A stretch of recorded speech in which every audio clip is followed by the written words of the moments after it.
Guys, Zach Evanesh here with the Iron Roots podcast brought to you by Play. We are 50 feet away from the highway, standing in front of the York Barbell Hall of Fame Museum. Let me tell you, my friends, this is known as the birthplace of American weightlifting. And through these next few episodes, we're going to take you through stories and interview history with my new friend, Jan Dellinger, who worked at York Barbell, editing and writing for Strength and Health magazine, Muscular Development magazine. The stories are inspiring and amazing. It's gonna make you want to deadlift and power clean right away. Get ready for some awesome episodes. Here we go. This is Play's Iron Roots, a podcast dedicated to uncovering the strength legends, the training methods, and the stories around physical culture and iron history. I'm your host, Zach Evanesh. Grab yourself a protein shake, chalk up, and prepare to travel back in time through some of the most awe-inspiring stories of iron history. It's go time. On this episode of the Iron Roots podcast, Zach continues his conversation with Jan Dellinger at the York Barbell Museum. The 70s also is when like Arthur Jones had his Nautilus, and Arthur Jones was supposedly known for having that big property with like alligators and yeah. So what was were you ever at Bob Hoffman's house? Did he have a big property like what not Arthur like Jones had?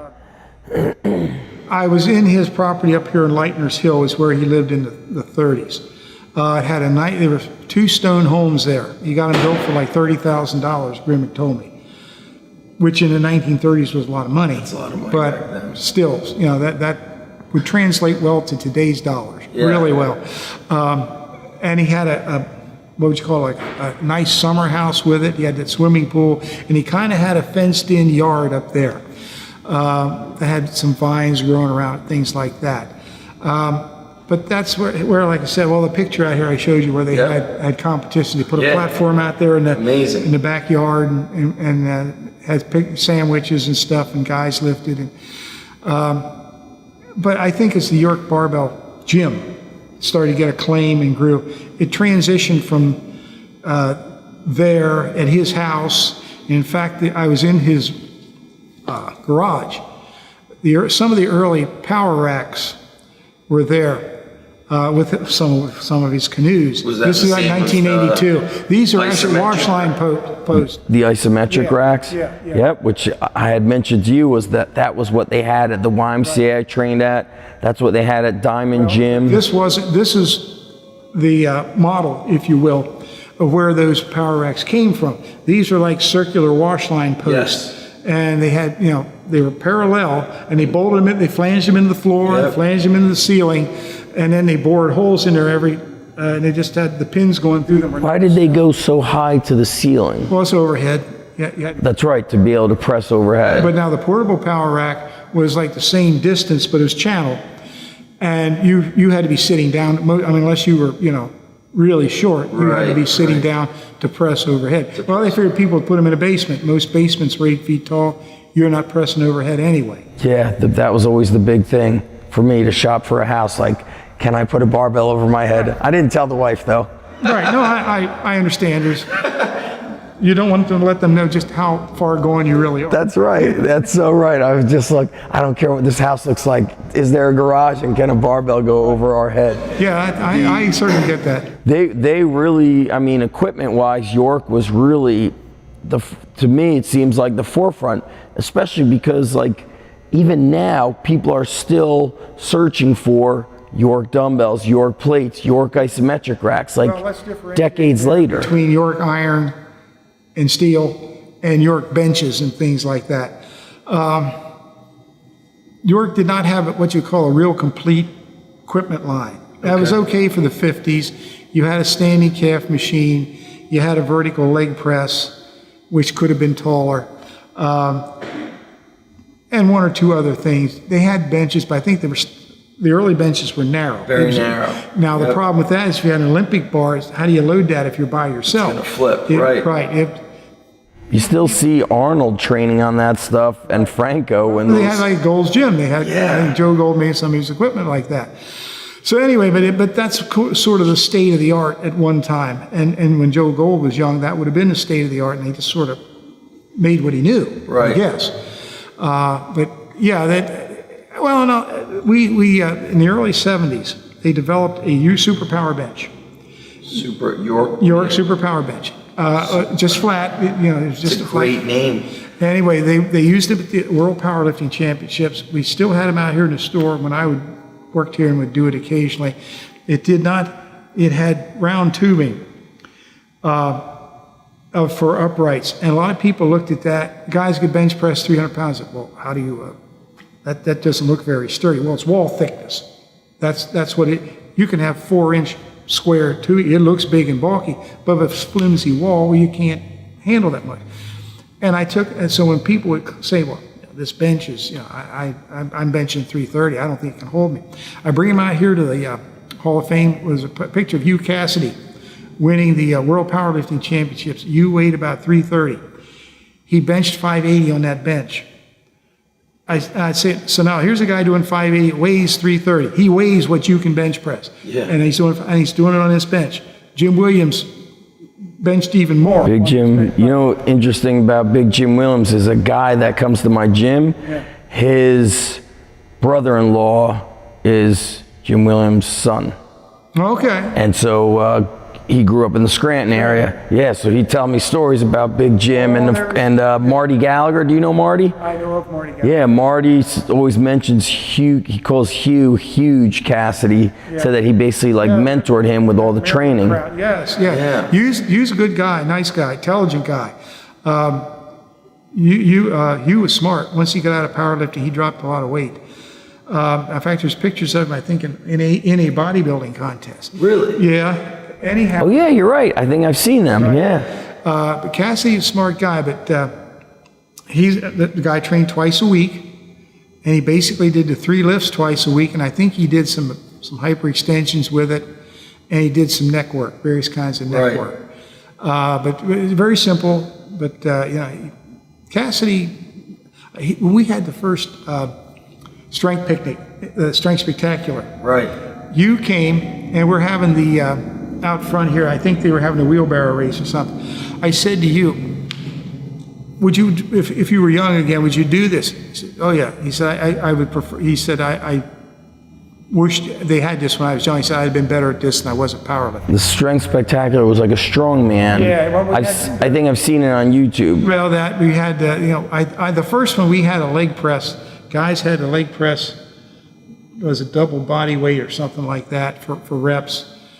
I remember I had to take one competitor over, weigh him on the freight scale. Who was that?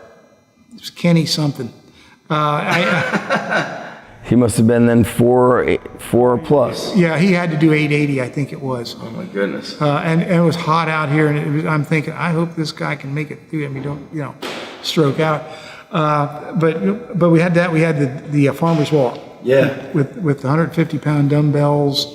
I think we also had like repetition clean and press with a pair of 75. We'll have to look it up on YouTube, see if we can find some footage. But anyway, I remember saying to you, would you sooner have done this or would you sooner have done the powerlifting? He said, I think I'd have been better at this than I was at powerlifting. Interesting. So you was a sharp guy. Sharp guy. So, from here, Jan, what we're going to do is try to take a tour, show us around a little bit of the museum. This is my first time here, so I'm like really... Your last. No way. I was telling you, I said, I don't know how I wasn't able to convince my wife that this should be part of the family vacation when we're in Lancaster. You were in Lancaster County. Yeah. It's a half hour over here, just go on Route 30. I mean, there's quicker ways, but just go on Route 30 and come on over. What questions do you wish I would have asked you that you think people should know about with your time here? So many things. I almost work better if you hit me with a topic and then I react. What's like your most memorable experience since you worked at York? Okay, well, one I remember, got into professional wrestling locker room up at the Zembo Temple. Now, this would have been like 1977, 78. Okay. And that was thanks to Ken Patera. Ken was wrestling the circuit here, and he called up Turpak and said, I want to come to the gym. This is down at Ridge Avenue. He said, I want to work out a little bit. He said, but I need to talk to you. Because Ken was opening up a gym, and he lived in North Carolina at the time. Okay. And he's opening up a gym, and he said, I need to buy some weights. So he came and worked out in the gym, and he had hurt his back. This was shortly after one of those early. How did he injure his back? From wrestling or lifting? Lifting. He said, he told us, he said, these guys that think I'm going to go train, and remember, they had to drive everywhere at that time. He said, I get about 2 workouts a month. He said, serious. I have heard like their travel schedule was insane. Back to Backlund with his 2 exercises, the step ups and the roller wheels, and because he could do it anywhere. Right. But if you didn't develop something like that, I'm so inspired to do rollouts now. I don't know about 700 a day. That's great. He was here. Smitty called me and said, "Do you know who Bob Backlund is?" I said, "Well, I never seen him on TV." Right? Yeah. So he's down here doing these roller wheels. He said he did about 300. He said his hands were full of sweat, and he said he stopped and he cleaned off the roller. He said then he cranked out about another 400. Then he did about 1,400 step-ups per leg. I said, Smitty, come on. No, he said, come down. Next time he comes down, I'll call you, come down. A couple of weeks went by, he's through here again. Smitty calls me, because I'm working up here at the time. He said, come on down and see this. So he did. I got there. I saw the last of Backlund's 700 rollouts, and then I was as close to him sitting on a chair as I am to that camera when he was doing the step-ups. He's counting them. I mean, 1, 2, 3, right up to 1,400. I got up when he did the left leg with 1,400. Did you write an article on this or no? I've written a couple of them. The only guy that ever came to York Barbell didn't train but didn't train. But didn't train with the weights. I would have thought a long time ago, Bob would have maybe counted it out once and, it took me an hour and 10 minutes, and just sort of did them by the clock. He was fanatic. He was fanatical about his training as any bodybuilder was. Right. Because I got a little conversation with him. He was a nice enough man. He said, I do this pretty much every day, and said I can do it anywhere. I can do it at the arena. I can do it in my hotel room. He said, people in the gym won't let me alone.